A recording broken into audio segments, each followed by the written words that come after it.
Hast du manchmal das Gefühl, du stehst genau an der Schwelle zwischen einer alten Schwere und einer neuen, noch unbekannten Leichtigkeit? Was wäre, wenn diese Woche genau den Wendepunkt bringt, auf den du gewartet hast?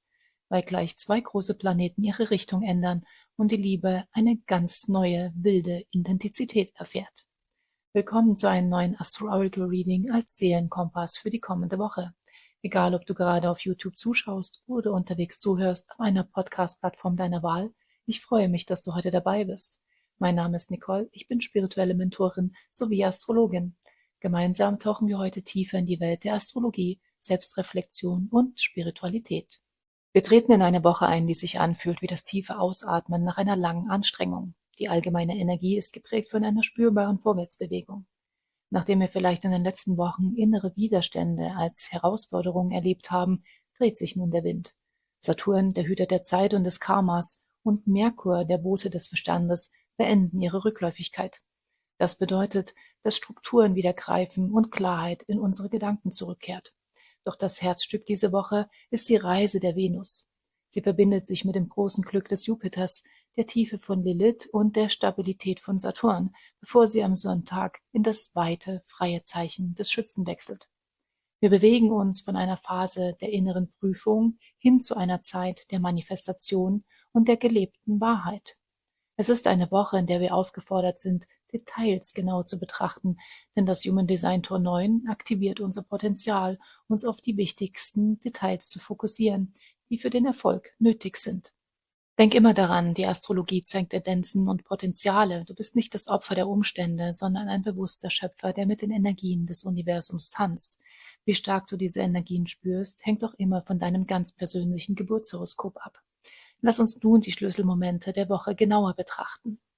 Der Montag, der 24.11., beginnt mit einer Herausforderung. Um 2:44 Uhr bildet der Mondknoten ein Quadrat zu Mars. Dies kann sich anfühlen, als würde man mit einem Fuß auf dem Gas und mit dem anderen auf der Bremse stehen. Es ist eine Einladung, innezuhalten und zu prüfen, wo wir unsere Energie vielleicht gegen Widerstände verschwenden, anstatt im Fluss zu sein. Am Dienstag, dem 25.11., hält sich die Stimmung deutlich auf. Um 2:55 Uhr treffen sich Merkur und Venus zu einer Konjunktion. Unsere Worte werden weicher, diplomatischer und wir haben ein Bedürfnis nach Harmonie in unseren Gesprächen. Am Abend um 18:24 Uhr unterstützt ein Sextil zwischen Sonne und Mond diese Ausgewogenheit, was es uns leichter macht, uns mit uns selbst und anderen verbunden zu fühlen. Der Mittwoch, der 26.11., ist ein Highlight der Woche. Um 17:30 Uhr bildet Venus ein harmonisches Trigon zu Jupiter. Dies ist ein klassischer Aspekt für das kleine und große Glück. Es ist eine Zeit, in der Großzügigkeit, Optimismus und soziale Wärme im Vordergrund stehen. Wir dürfen uns erlauben, die Fülle des Lebens zu genießen. Am Donnerstag, dem 27.11., wird es ernsthafter, aber auch verbindlicher. Um 0:47 Uhr formt Venus ein Trigon zu Saturn. Das ist wunderbar für alles, was Bestand haben soll. Beziehungen oder finanzielle Entscheidungen, die jetzt getroffen werden, stehen auf einem soliden Fundament. Zudem wird das Human Design Tor 9 aktiviert, das uns die Kraft gibt, uns auf die wichtigsten Details zu fokussieren, die für den Erfolg nötig sind. Der Freitag, der 28.11., ist ein energetischer Wendepunkt. Um 4:50 Uhr wird Saturn endlich wieder direktläufig. Innere Widerstände, die in den letzten Monaten vielleicht unsere Verantwortung oder Struktur herausgefordert haben, beginnen sich zu klären. Doch der Abend wird intensiv.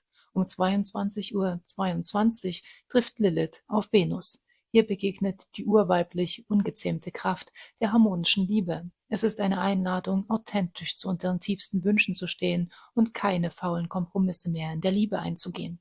Am Samstag, den 29.11., folgt der nächste Befreiungsschlag für unseren Geist. Um 18:46 Uhr wird auch Merkur wieder direktläufig. Missverständnisse klären sich, Technik funktioniert wieder reibungsloser und wir können Pläne, die auf Eis lagen, nun endlich umsetzen. Der Sonntag, der 30.11., bildet einen turbulenten und feurigen Abschluss. In der Nacht um 3:47 Uhr steht Venus in Opposition zu Uranus, was einen Drang nach Freiheit und Unabhängigkeit in Beziehungen wecken kann. Doch schon am Vormittag um 9:47 Uhr bringt ein Trigon von Venus zu Neptun wieder eine sehr sanfte, träumerische Note hinein. Der bedeutendste Wechsel findet um 21:13 Uhr statt, wenn Venus das tiefe Wasser des Skorpions verlässt und in den optimistischen Schützen wechselt. Die Liebe will nun Abenteuer, Wahrheit und Horizonterweiterung. Und nachdem wir nun die kollektiven Strömungen und kosmischen Ereignisse der Woche betrachtet haben, wollen wir den Blick tiefer nach innen richten. Denn diese Energien wirken auf jeden von uns anders, je nachdem, wo wir in unserem Leben stehen. Um eine persönliche Brücke zu diesem Thema zu schlagen und dir eine ganz individuelle Seelenbotschaft mit auf den Weg zu geben, lass uns einen Blick auf die Orakelkarten für die 3 Qualitäten der Tierkreiszeichen werfen. Bitte beachte, dass hier die genannten Produktempfehlungen als Werbung zu verstehen sind, da ich Affiliate-Links nutze, die du in der Beschreibung findest. Für euch die kardinalen Zeichen, die Initiatoren des Tierkreises, zeigt sich die Karte Fische. Diese Karte symbolisiert Spiritualität und Urvertrauen. In einer Woche, in der Saturn direktläufig wird und Strukturen wieder greifen, lädt dich diese Karte ein, das Vertrauen in den unsichtbaren Fluss des Lebens nicht zu verlieren. Es geht um die Verschmelzung von Traum und Realität. Die Energie der Woche fordert dich auf, deine Intuition als validen Wegweiser anzuerkennen, besonders wenn der Verstand durch Merkur erst langsam wieder Fahrt aufnimmt. Deine Reflexionsfrage lautet: In welchem Bereich meines Lebens darf ich die Kontrolle abgeben und darauf vertrauen, dass ich getragen werde? Als praktischer Tipp lade ich dich ein, dir diese Woche bewusst Zeit für Stille zu nehmen, sei es durch Meditation oder einen Spaziergang am Wasser, um deine innere Stimme wieder laut werden zu lassen. Zur Unterstützung deiner Atmosphäre könnte der Amethyst passen, der traditionell für geistige Klarheit steht, oder der Bergkristall, dem eine reinigende Symbolik zugesprochen wird. Bei den ätherischen Ölen könnten Weihrauch oder Lavendel eine entspannende Umgebung schaffen. Ein schönes Ritual wäre es, deine Träume morgens direkt nach dem Aufwachen zu notieren, um die Botschaft deiner Seele einzufangen. Für euch die flexiblen Zeichen, die Stabilisatoren des Tierkreises, zeigt sich die Karte Reife Früchte. Diese Karte steht sinnbildlich für Fülle und den Höhepunkt des Wachstums. Das passt wunderbar zum Aspekt von Venus und Jupiter am Mittwoch. Du hast viel Energie investiert und nun beginnt eine Phase, in der du die Ergebnisse sehen darfst. Die intensive Lilith-Venus-Verbindung in dieser Woche erinnert dich daran, dass du diese Fülle verdienst und sie authentisch genießen darfst, ohne dich dafür zu entschuldigen. Deine Reflexionsfrage lautet: Welche Erfolge oder schönen Momente in meinem Leben übersehe ich gerade, weil ich schon wieder beim nächsten Ziel bin? Als praktischer Tipp empfehle ich dir, jeden Abend 3 Dinge aufzuschreiben, die dir an diesem Tag geschenkt wurden oder die du erreicht hast. Um das Gefühl von Fülle symbolisch zu stärken, wird dem Zitrin nachgesagt, dass er Lebensfreude verkörpert, während der Karneol oft mit Vitalität in Verbindung gebracht wird. Düfte wie Orange oder Zimt können eine Atmosphäre von Wärme und Geborgenheit schaffen. Ein kleines Dankbarkeitsritual am Abend, bei dem du eine Kerze entzündest, kann dir helfen, den Tag wertschätzend abzuschließen. Für euch die flexiblen Zeichen, die Vermittler des Tierkreises, zeigt sich die Karte Wintermärchen. Diese Karte repräsentiert die Magie, die in der Stille und im Rückzug zu finden ist. Da Venus am Sonntag in den Schützen wechselt und Merkur direktläufig wird, spürst du vielleicht schon den Drang nach Aufbruch. Doch diese Karte mahnt sanft den Zauber des Innehaltens, noch einen Moment zu genießen. Es ist die Vorbereitung auf das Neue, indem man das Alte würdigt.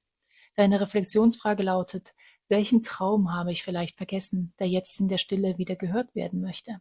Mein praktischer Tipp für dich ist, dir einen gemütlichen Abend nur für dich zu reservieren, vielleicht mit einem guten Buch oder Musik, um deine Fantasie anzuregen. Als begleitende Steine werden dem Mondstein intuitiv symbolisch verstärkende Eigenschaften zugeschrieben und der Labradorit gilt als Stein der Mystik.